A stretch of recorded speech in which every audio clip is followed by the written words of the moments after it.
Welcome, Cabigan Falls. Balawi ba to?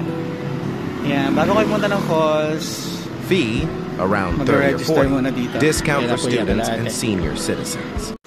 Yan, nakapark na tayo. Nandito na tayo sa paanan ng falls. Mga 15 minutes na trek daw, sabi ng ating guide. Palayan on the side. Tapos yung Batis, ilog sa kabila. Mukhang hindi naman mahirap yung trail. Di ka sure?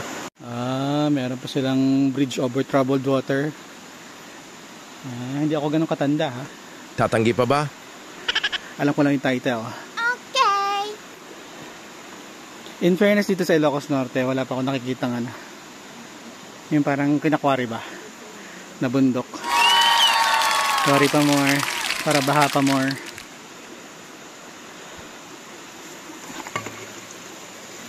Malaglag pa. Yan, hindi naman ganun kadugo yung trail.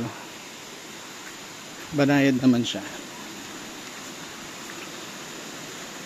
Hindi ganun katarik ng mga highs and lows. Ano lang kasi, parating si Isang, kaya medyo maulan, basa. Paliwanag si Kuya Ethan sa Kuya, yung 15 minutes? Yung 15 minutes na trek daw sa mga locals.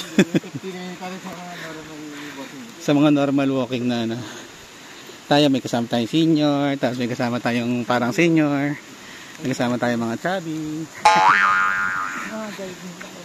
Diba? Tingnan yung mga guide nila. Fit na fit yung kanilang mga guide kahit mga lolo na. Actually, mukhang senior yung guide natin. O, Tita Nini, anak. Iwan, alala mo si Tita Nini, baka lumangoy na dyan. Ayan, tinanong ko si Kuya kung malapit na. Malapit na daw. Tita Nini. Malapit na daw, malapit na hingalin. Ayan na, tumatawid na. Nagre-river crossing na yung senior. Ay, parang senior pala.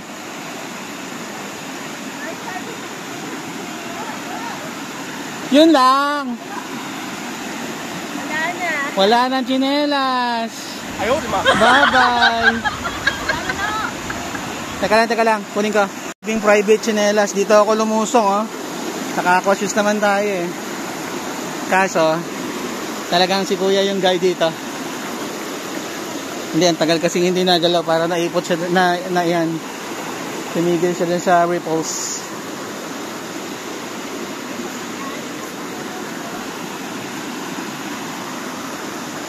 Wow, getting ready for battle. May pabuhol. Pagka ganyan guys, iwasan nyo tumapak sa bato kasi usually madulas. Hello po.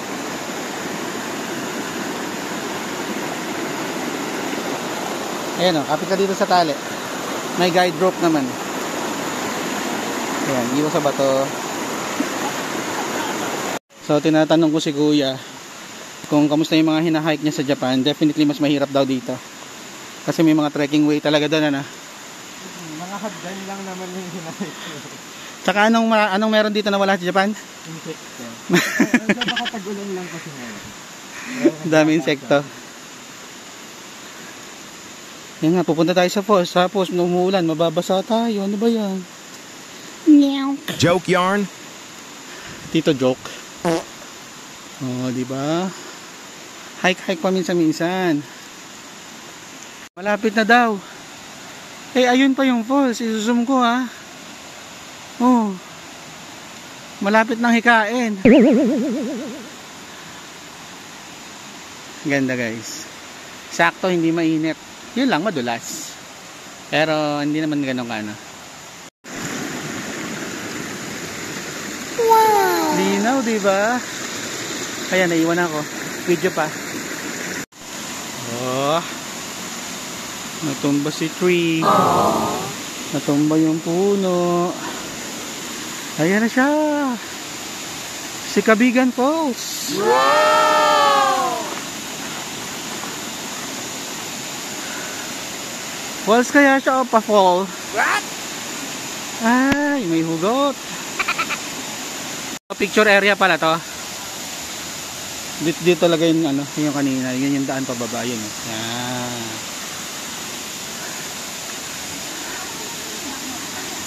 Para mas kita yung majestic ng falls.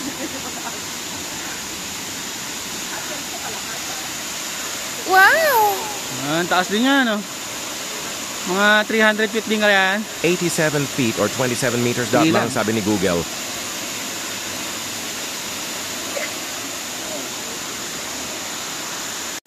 Bagobo or Balobo tree.